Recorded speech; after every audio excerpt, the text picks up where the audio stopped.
Programa Diálogo Sem Fronteira tem a satisfação de receber hoje o professor Robson Tadeu Cezila. Professor, seja bem-vindo. Muito obrigado pelo convite e queria dizer que é um prazer retornar aqui para a Unicamp, onde eu fiz toda a minha formação, né, e agora dar uma entrevista para a TV da Unicamp. Muito obrigado. Justamente, Robson, você já se apresentou, digamos assim, quer dizer, o Robson, ele tem a trajetória aqui na Unicamp da graduação, fez a graduação em letras, mestrado, doutoramento aqui pela Unicamp, Instituto de Estudos da Linguagem. Sim. Depois disso se tornou professor da Universidade de São Paulo, na Faculdade de Filosofia e Ciências Humanas, e continua como associado aqui aos grupos de pesquisa da Unicamp. E, em particular, o Robson ele tem um estudo de um tema que é um tema de particular interesse, porque são as coisas engraçadas, as coisas agradáveis, que são os epigramas, e especificamente de um autor latino chamado Marcial. Então, eu gostaria de começar, professor Robson, com essa pergunta: o que é um epigrama? E para que as pessoas possam situar do que estamos falando. Ok. Bom, o epigrama, se nós tomarmos um dicionário moderno de termos literários, ou um Wise, ou um Aurélio, né, vamos perceber que a definição de epigrama é de um poema, é um poema curto de temática satírico-jocosa. A definição moderna é essa, e é uma definição fortemente influenciada pela própria obra do autor que eu estudo, Marcial, né?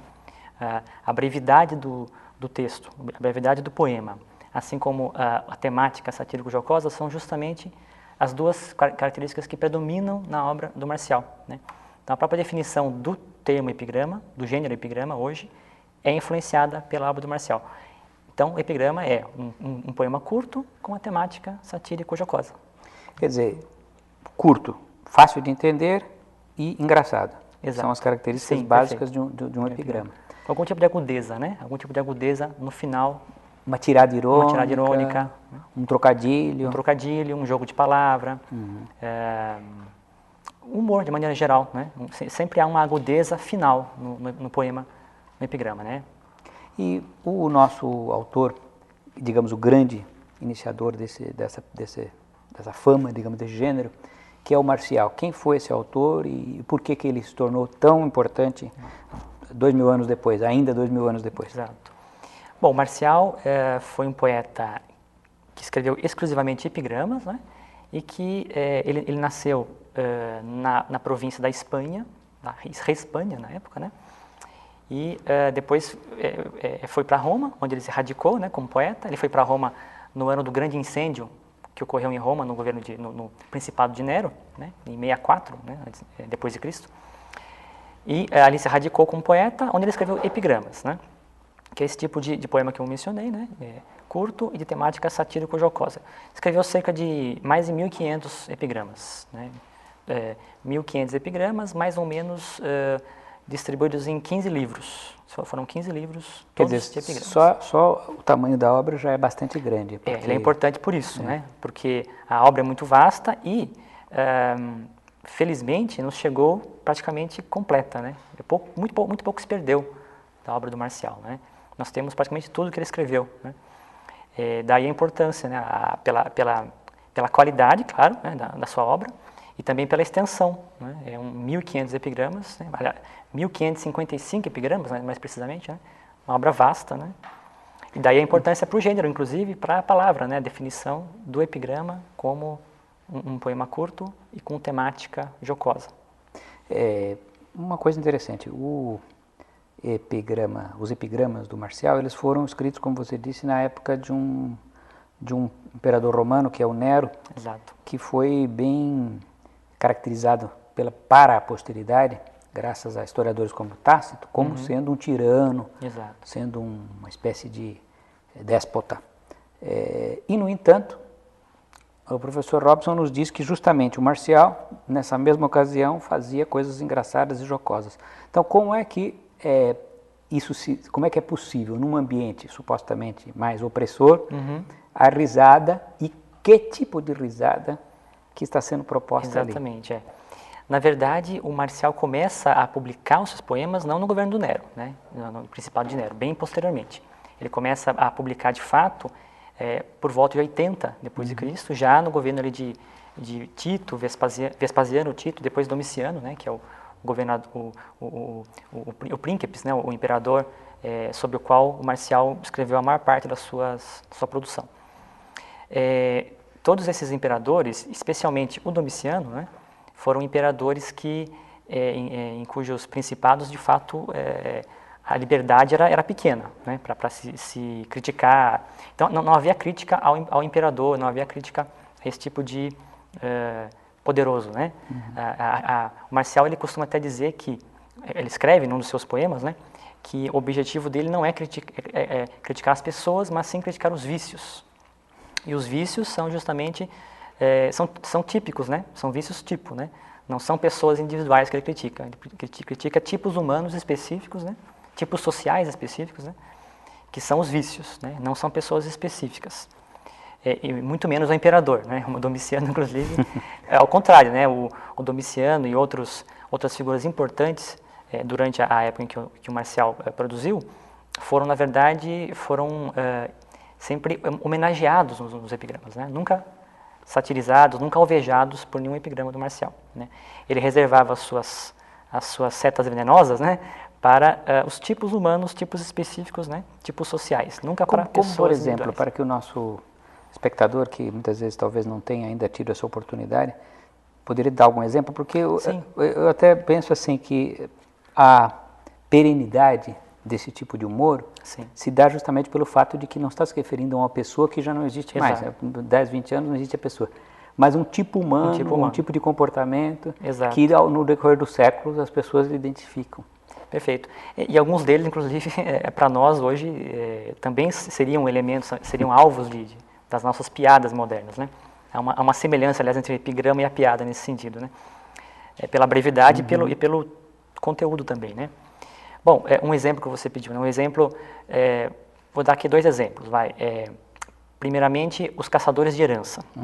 Eram pessoas que cercavam de cuidados as pessoas mais velhas, né, os mais idosos, visando a obter algum tipo de ganho financeiro com a morte dessa pessoa, né?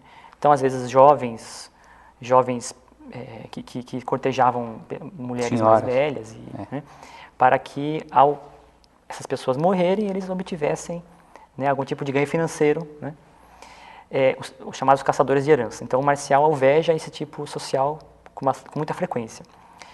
Um outro tipo que ele também critica bastante, a gente poderia dizer aqui, são as próprias pessoas idosas. E aí, nesse sentido, para nós hoje, a gente fica até um pouco sem graça, né, quando a gente lê, porque para nós hoje, né, nós não estamos acostumados a satirizar, alvejar pessoas idosas, porque realmente elas são frágeis. No nosso mundo, nós temos que entender o humor do Marcial sem anacronismo, né? Então, na época dele, essas pessoas eram alvos desses epigramas.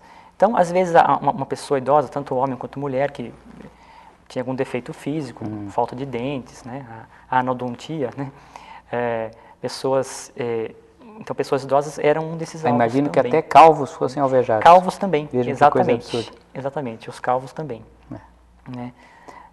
Mas, de qualquer maneira, independente de podermos, hoje em dia, não termos essa mesma percepção, mesmo assim conseguimos rir, com a mesma situação de... Às vezes é um riso amarelo, né? A gente ri sem graça, mas a gente ri, né? Sabendo que na época dele não havia o politicamente correto, né? Então, essa preocupação, claro, né, é uma outra sociedade pré-cristã, inclusive, né? Então, sem os valores de direitos humanos, sem os valores de politicamente correto com os quais nós preocupamos hoje, né? Nós nos preocupamos. Rimos, né? Como rimos de uma piada sobre um tema tabu hoje, né? Sim. Então, rimos, mas com um sorriso amarelo, vamos dizer assim, sem graça às vezes. Agora, independente do riso, esses epigramas, por serem afiados, para terem questões de crítica social, eles revelam muito sobre aquela sociedade também, né? Então, por exemplo, sobre como se tratavam os escravos, ou como o homem tratava a mulher. Como é que isso aparece nessas obras? A obra do Marcial é uma obra riquíssima para esse tipo de dado histórico, né? Imagina, uma obra com 1555 epigramas, né? E que fala sobre tudo praticamente, né? Sobre a vida cotidiana da Roma daquela época, né? Da Roma do século I depois de Cristo, né? Século I, século II, né? Comecinho do II também. Então fornece dados os mais ricos possíveis, né, para nós entendermos também aquele mundo, né? Sempre pelo viés da poesia, claro, né, pelo viés do vitupério, né? Mas fornece sim dados, né, como viviam as pessoas. Por exemplo, que eu dei o exemplo dos caçadores de herança, né? Sabemos que existia então esse tipo de gente, né, que tentava obter ganhos de alguma forma através de fazer a corte a pessoas É interessante, idosas, porque ricas. esse caso que você está citando, do caçador de viúvas, né, de viúvas ou de senhoras de idade, ao mesmo tempo que no nosso personagem, aí, o Marcial, aparece como uma piada, mas outros foram, como é o caso de um outro escritor romano que foi o Apuleio, ele foi processado por supostamente ser um caçador de herança. Exato. Então, na verdade, ele revela, por meio do riso, ele revela situações sociais que podiam ser até graves para as pessoas. Exatamente, perfeito.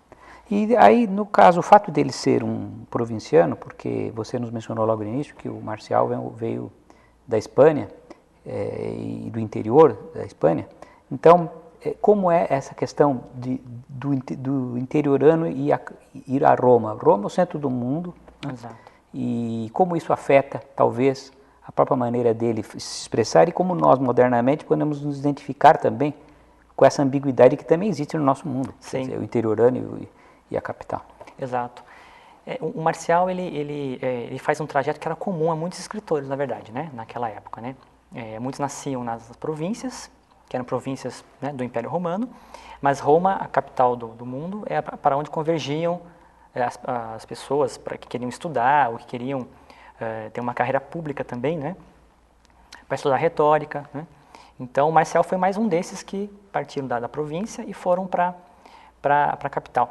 E em muitos poemas dele, ele fala sobre essa questão, né, dele ser um bilbilitano, né, porque ele nasce em Bilbilis, na cidade da Espanha, né, e vai para Roma, né. Então, ele sempre, na obra do Marcial, é muito presente esse elemento. Inclusive, muitas vezes ele brinca, né, se colocando como um exilado. Ele fala que ele é um exilado, né. É uma imagem poética que ele constrói, né. Muitas vezes, inclusive, fazendo referência à obra do Ovídio, né, que foi exilado de fato, né. O Marcial brinca que ele também é um exilado, porque ele está em Roma, distante da sua pátria, né. Mas o mais curioso é que ele vai para Roma, se sente um exilado, fala isso, né, brinca com essa imagem, e ao retornar para sua terra, ele sente falta de Roma. Porque uma poesia que é baseada nos tipos sociais não vai encontrar elementos para tratar numa pequena cidade como a cidade provinciana de Bilbilis. E aí lhe falta o assunto para a poesia. Porque Roma, que era uma cidade já cosmopolita, né, naquele momento, né, lhe fornecia elementos, né, para escrever, satirizar as pessoas, satirizar os tipos sociais. E em Bilbilis ele não encontra isso. Quando ele retorna para Bilbilis no fim da sua vida, né, já no comecinho do século II depois de Cristo. E lá ele vai sentir falta desse mundo, né, desse arcabouço de temas que Roma lhe fornecia. É interessante que justamente 2000 anos depois, em uma situação em que essas diferenças são mais aprofundadas do que na época dele, sim, mas podemos entender perfeitamente essa questão da província, da capital, sim, e dessa retórica também de gosto, tenho saudades, né? Exatamente. E por outro lado, quando está lá também, falar, bom, isso aqui não tem a riqueza que a capital tinha. Exato, é um tema muito forte na obra dele, muito frequente, essa ideia do exílio, né? No caso dele é um exílio apenas retórico, né? Construído retoricamente, poeticamente. Ele não foi exilado de fato, né? Como o Ovídio foi, né? Sabemos que ele foi. O Marcial é apenas uma imagem poética, né? Mas é forte na obra dele, essa ideia. Professor Robson, olha, eu acho que todos ficamos encantados com o tema do epigrama, eu acho que o nosso público estará interessado em consultar o Marcial, agora que conhecem esse autor, para ler um pouco e saborear desse autor tão original e agradável que você nos apresentou. Então eu queria agradecer muito a sua disposição de estar conosco hoje. Muito obrigado, acho que vale a pena ler o Marcial, né? Uma obra que não está traduzida totalmente ainda para o português, no Brasil pelo menos não, né? Uma tarefa a ser feita ainda, né? Mas vale a pena os telespectadores que se interessarem a ler uma obra que muitos não conhecem, mas que é muito muito deliciosa, muito bacana de se ler. Agradeço também o convite. Obrigado, Robson, e convido então todos ao próximo programa Diálogos Sem Fronteira.